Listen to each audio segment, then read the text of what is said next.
Welcome to Rise and Shine Daily Business Tech Boost with me, Charlie Latham. If you're a small business owner looking to simplify technology and get real, actionable advice from someone with 35 years of IT experience, you're in the right place. Every episode, I'll dive into tools and systems like email, CRM, marketing and tracking, and break them down into bite-sized tips you can use right away. Your time is valuable, so let's get straight to the point. It's time to work smarter, not harder. Rise and Shine. It's your daily dose of business tech inspiration with me, Charlie Latham. Exercise. I've just been out for a big run, so I'm a little bit out of it.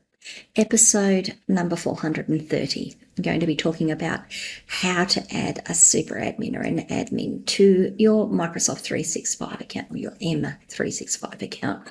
This is a customer inspired question. We were discussing a migration plan for them to bring some documents from Google across, and they're trying to work out how to do it and who owns the license and how they get access to it. So I'm going to give you some basics here, and then I'm going to show you how you can add your users in, or your admin users in, and not need an extra license to do that. So there's a couple of things to consider. If you buy your licenses through a reseller, like me, I'm a Microsoft 365 or M365 reseller. You will end up dealing with the reseller. You end up paying your fees to the reseller. Microsoft invoices us, we pay those fees, and we take your first level support for your M365 products, accounts. It works perfectly well. It is perfectly legitimate. The thing that you need to consider is that it is your account. It's not my account, it's your account. I'm just the reseller for it. And something that's very important to me is that I make sure that you have a full administrator account.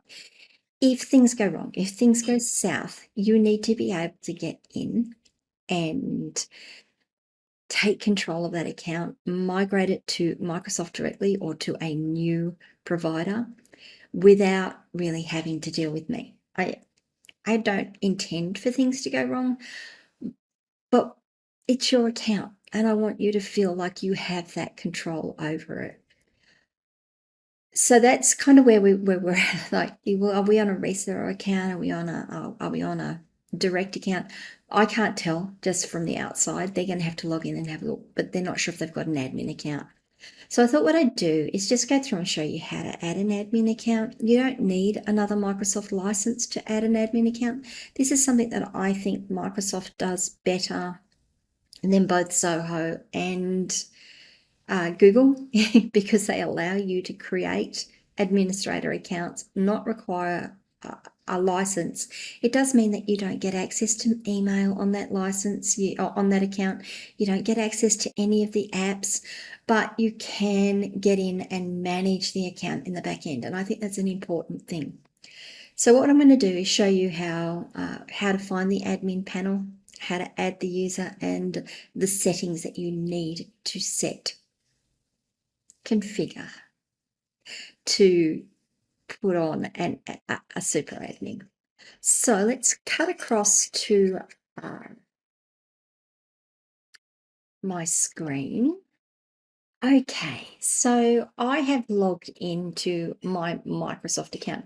You do need an admin account to be able to do this. So if you don't have admin access, you do need to go to the person who set this up for you and ask them for the admin login or to create you an admin login. And of course, you can send them this video once you've seen it and say, this is how you do it.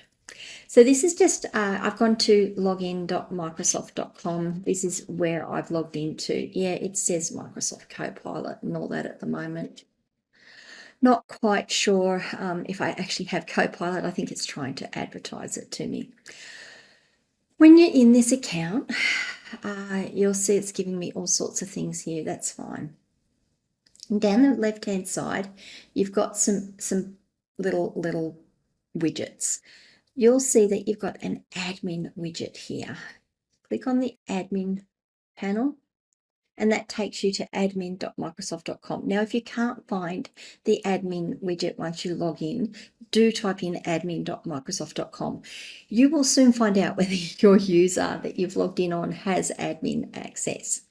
So this is the admin panel. You've got so many things you can do here, but we're going to do some really simple things at the moment. All we're going to do is add a new user. If I go to the users menu in the left-hand column, so the left-hand column, come down to where it says users. You can look at active users, guest users, or deleted users. I'm going to go to active users. Again, this will be blurred out because I don't want you seeing the private information here. But you will notice that I've got 4 users here. Now, they're all unlicensed. I don't actually have any M365 licenses at the moment. I use this account to do this sort of training and to get in and have a look and see what I need to do. To add a new admin user, click on the Add User icon or menu item at the top. So top left-hand side of the white panel, click on Add a User. You can just say admin user, whatever you want it to be. What I then do is I create a username that reflects the position. So in this case, it's admin at, and you'll notice I've got a number of domains here that are associated with this account. I'm just going to choose the one that it defaults to. Once you've chosen that username and the domain name that you're allocating it to, you can say automatically create a password, or because this is an account we're going to be using ourselves,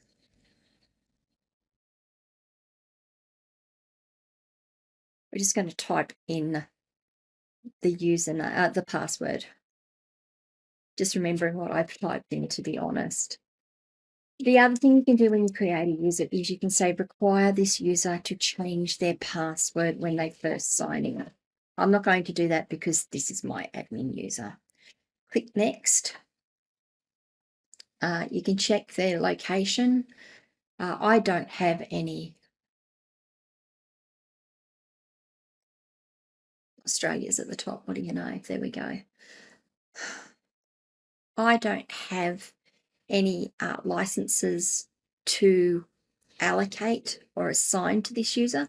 So I'm going to choose the create a user without a product license. Yes, they say it's not recommended. All we're doing is creating an admin user, and this is all we need. This is why we're doing it this way. Click on next. Then you'll see we've got roles. They're set as a role. Their base role is a user with no administration access. Drop that down, come down here and say we're going to give them admin access. You want them, so there's several levels of administrator you can set. You can set an exchange administrator, which means that they can create and manage groups, manage service requests, monitor service health, along with Exchange Online, which is basically the mail service. A global administrator has access to everything we're looking here. They've got access to all of these things. A global reader, they can view the administrative features and settings in all admin settings, but they can't do anything. Help desk administrator, you can reset passwords, you can re-authenticate for all non-admins and some admin roles. You can manage service requests, you can monitor service help. Service support administrator, you can create service requests for Azure, M365, M365 services, and monitor service health. So these are all the different areas within Microsoft that you have access to. They can become a SharePoint Online administrator, which means they can manage them M365 groups, they can manage service requests, they can monitor service health, they can help become a user administrator, reset user passwords, create and manage users and groups, including filters, manage service requests, monitor service health. User Experience Success Manager, that's a name, isn't it? View the feedback you get, survey results, and reports for training, and reports to find training and communication opportunities. Because what we want to do is just give someone who has got full access, we're just going to select Global Administrator this time. Once you've selected what your admin should be, click next. We've got everything we need to set up. It says finish adding. And now it's finished adding. So now I've got the admin user, I've got the username that I've set up, I've got the password that I set up, no licenses bought, no licenses assigned. You can save this as a template if you want. I don't, because I'm only adding one user. And we'll click close. Now, it gets a little bit more exciting than that. So what I'm going to do here is we are going to sign out of this account. And we are going to add a new account. I really recommend, if you don't do it, you need to get the person who's going to be your administrator. I hope that's what I set it to. If you are, so I've logged in. Now, when you first log in, this is why you need to log in, or you need to get the person who has logged in, who's going to manage this account to log in. Because this is an admin account, there are some two-factor authentication security defaults that need to be attended to immediately. You cannot turn them off for admin accounts. So you do have to do this. So this panel will come up the first time you log in, and it needs to be configured. So let's go through what they are. Log in, the username and password. The username is up here. It says action required. Security defaults are enabled to keep your organization secure. Follow the prompts to set up multi-factor authentication method to protect your account. You cannot get away with this on an admin account. Microsoft have set this up as a default. And honestly, it's an admin account. You should be doing this. So now it's sending me across to another part of M365, my sign-ins. It's saying it's going to ask you whether you want to use the Microsoft Authenticator app. I don't. You can use the Microsoft Authenticator app.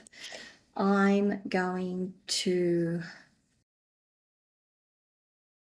use text, and I'm going to put my phone number in here.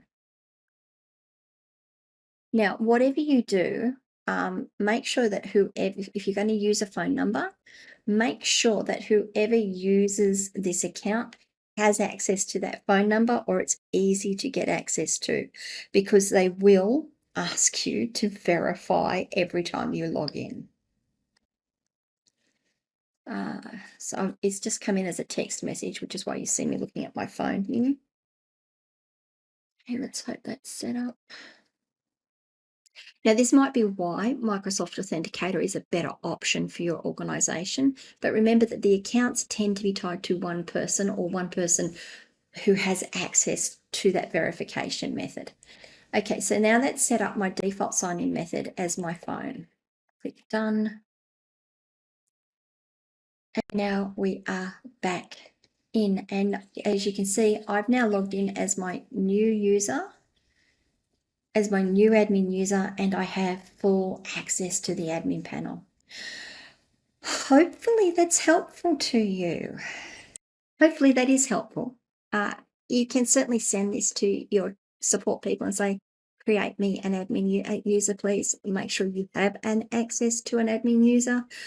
I know I keep harping about it, but it's your account. You need to have control, or be able to take control if things go south, if things go wrong, if your provider's not available and you need to get in, or you need to get someone else in to help you, you need to have this access. If you don't have this access, it's going to take a lot of effort to get in. It's going to cost you time, energy, money, and stress. I guess one of the next videos I should do is how to add extra two-factor authentication, how to use the Microsoft Authenticator app, which I don't use, so I'll have to do that. How to add in your own authenticator app. I use Zoho, not Vault, Zoho sign-in. And it does exactly the same thing as Microsoft Authenticator, just in a different way. There's also Google Authenticator. So I guess it's one of the ones I'm going to have to do coming up. But for this one, I really just wanted to show you how to add your own admin users into your Microsoft account so that you can spread the love around and you can have some contingency planning. I guess I should just caveat all of this is, I guess one of the things that you might think is, well, we can just have multiple admin users on it. You absolutely can. And I'd recommend that you have at least 2 admin users, at least 2. I wouldn't go more than 3 or maybe 4, because the more admin users you have, the more potential you have for your account to be compromised, because there's more points of entry. So just bear that one in mind. There's that really fine balance of, yes, we've got contingencies, and now we've actually made ourselves more vulnerable by doing this. So just consider that one as well. Okay, if you have any questions or comments, I would love to see them. Please leave them wherever you are watching or listening to this video. If this video has been of help to you and is useful, please give it a like. Help others find it as well. If you want to get in touch with me, apart from leaving comments on my videos, you can come and join me on my locals community, askcharlylatham.locals.com. You can send me a DM on any of our social media channels, and I'll get back to you eventually on those ones.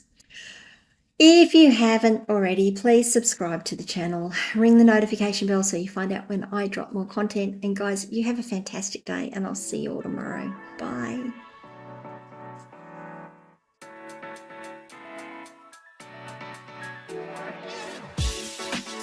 Hey there, thanks so much for tuning in to Rise and Shine, your daily business tech boost.